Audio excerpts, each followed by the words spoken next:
देखिए हर खबर यहीं पर, सब्सक्राइब कीजिए TV9 भारतवर्ष।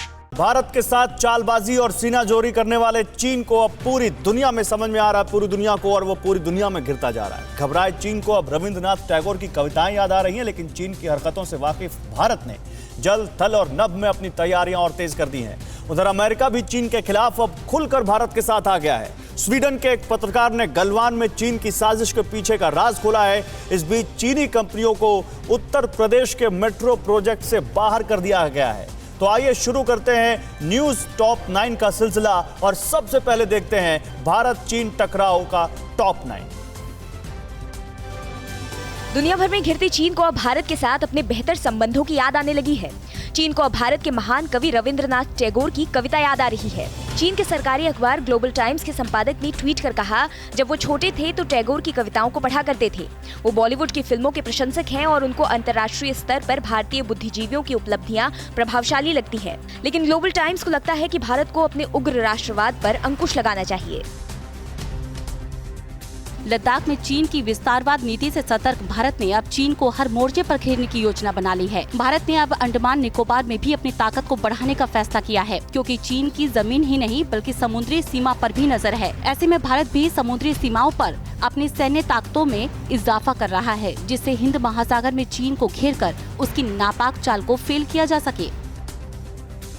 हिंद महासागर में भारत चीन को रोकेगा तो प्रशांत महासागर में अमेरिका और जापान ने चीन के खिलाफ मोर्चा खोल दिया है। अमेरिका के दुनिया के सबसे बेहतरीन एयरक्राफ्ट कैरियर्स USS निमित्ज और USS Ronald Reagan South China Sea में युद्ध की पूरी रिहर्सल की है। इस युद्ध अभ्यास से चीन के होश उड़े हुए हैं।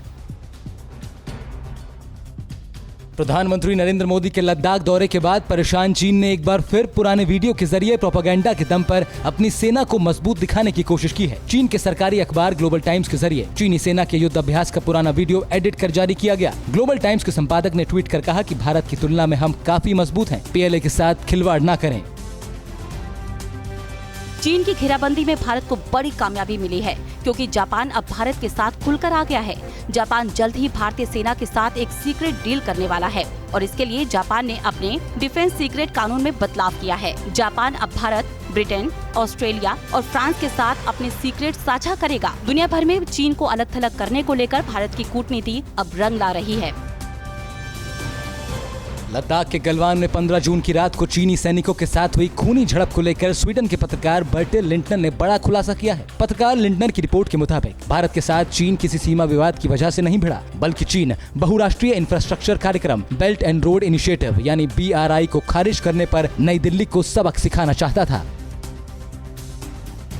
सीमा पर भारत के साथ चालबाजी चीन को अभी और महंगी पड़ने वाली है। चीनी उत्पादों के खिलाफ भारतीय व्यापारियों की लामबंदी तेज होती जा रही है। दिल्ली के व्यापारियों ने इस बार दिवाली पर चीनी सामानों को आयात नहीं करने का फैसला किया है। इस फैसले से चीन को 10,000 करोड़ का झटका लगेगा। दिवाली पर लगभग 1 लाख करोड़ का सामान चीन से पूरे भारत में आयात होता है।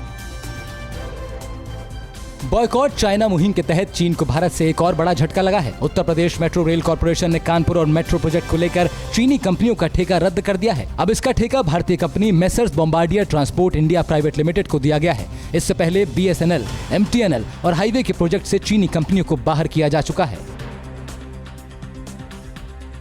चीन मुद्दे को लेकर राहुल गांधी और प्रियंका गांधी ने ट्वीट कर मोदी सरकार पर हमला बोला है। दोनों ने लिखा कि लद्दाख के लोग चीनी घुसपैठ के खिलाफ आवाज उठा रहे हैं, लेकिन उनकी चेतावनी को भारत सरकार नजरअंदाज कर रही है, जो भारत के लिए महंगा पड़ सकता है। पलटवार करते हुए मुख्तार अब्बास नकवी ने कहा कि कांग्रेस दुश्मनों को ऑक्सीजन देने का काम करती है।